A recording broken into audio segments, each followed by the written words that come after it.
Bonjour à toutes, bienvenue dans cette fidèle chronique cinéma.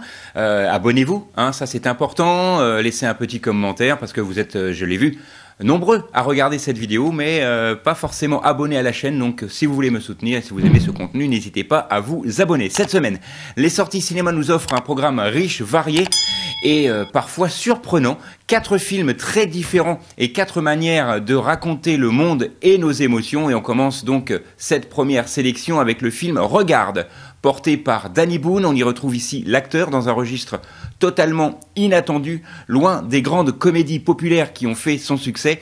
Danny Boone se glisse ici dans le rôle plus intime, plus fragile. Le film s'intéresse donc au regard que l'on porte sur soi-même, mais aussi à celui des autres, ce miroir parfois cruel qui définit notre place dans la société.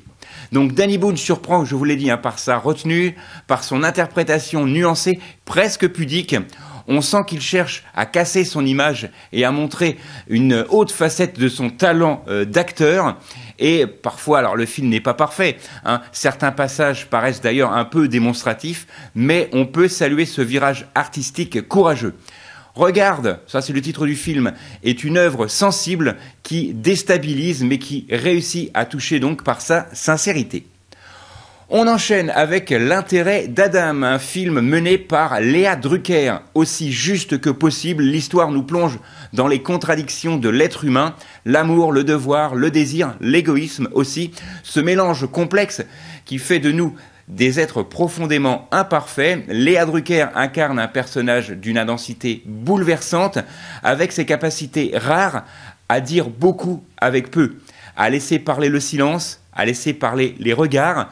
Le film est une réflexion sur les liens familiaux et ce qui nous pousse à choisir parfois des choses contre nous-mêmes. C'est une œuvre exigeante qui ne cherche pas la facilité mais qui laisse au spectateur une vraie matière à réflexion, presque comme un miroir tendu à chacun d'entre nous.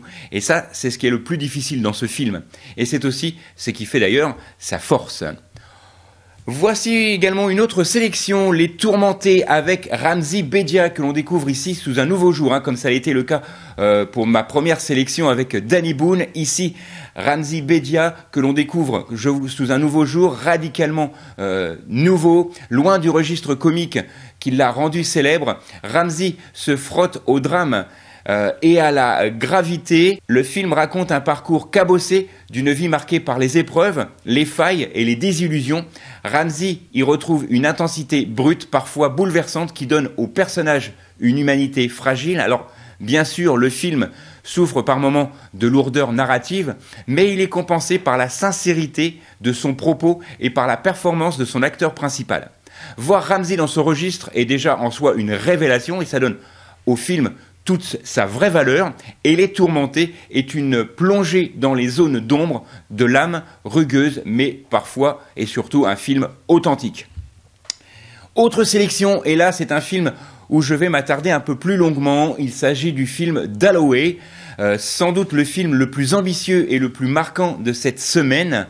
Inspiré de l'œuvre de Virginia Woolf, il nous entraîne dans une journée de la vie de Clarissa Dalloway, incarnée ici par une Cécile de France absolument magistrale. Tout semble simple dans le synopsis de ce film, les préparatifs d'une réception mondaine, mais derrière cette apparence banalité se cache un monde intérieur foisonnant, fait de souvenirs, de regrets, d'espoir et de blessures.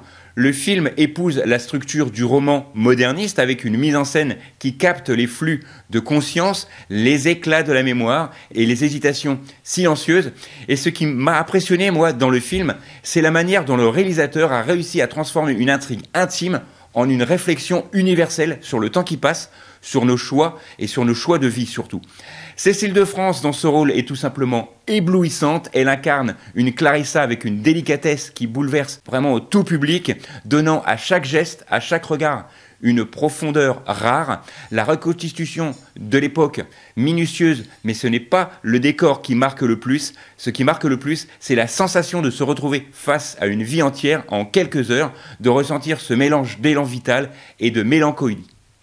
Alors, Dalloway n'est pas un film facile, certes, il demande au spectateur une vraie attention, une disposition presque contemplative, mais si l'on accepte de se laisser porter par le voyage, c'est une intensité rare. On sort de la salle comme après un grand roman, avec un sentiment d'avoir effleuré quelque chose d'essentiel sur la contradiction humaine. Et c'est sans doute cela qui fait la grande réussite de ce film d'Alloway. Et il faut également souligner que la voix de l'intelligence artificielle, parce que c'est aussi ça le sujet de ce film, l'intelligence artificielle, la voix de l'intelligence artificielle donc est portée par Mylène Farmer, que l'on ne voit pas bien évidemment à l'écran, mais que l'on entend pendant toute la durée du film. Alors vous hésitez ? De cette semaine cinéma, le choix ne manque pas. Regarde, pour un Danny Boone inattendu, l'intérêt d'Adam pour une Léa Drucker lumineuse et le film Les Tourmentés pour découvrir Ramzy Bedia dans un registre inédit et bien évidemment le fameux et fabuleux Dalloway pour une expérience de cinéma exigeante et profondément marquante. 4 films, 4 univers totalement différents, une belle promesse d'émotion. Vous, qu'allez-vous voir cette semaine au cinéma? Dites-le moi en commentaire, ça m'intéresse vraiment. Et je me permettrai également, bien sûr, de vous répondre à chaque commentaire. N'hésitez pas également à vous abonner, comme je vous l'ai dit en début de vidéo, cela m'aide beaucoup. Merci pour votre fidélité. Nous, on se retrouve la semaine prochaine, même endroit, même heure. D'ici là, sortez, allez au ciné. Et n'oubliez pas que le cinéma est fait pour tous ceux dont la curiosité est le plus grand des défauts.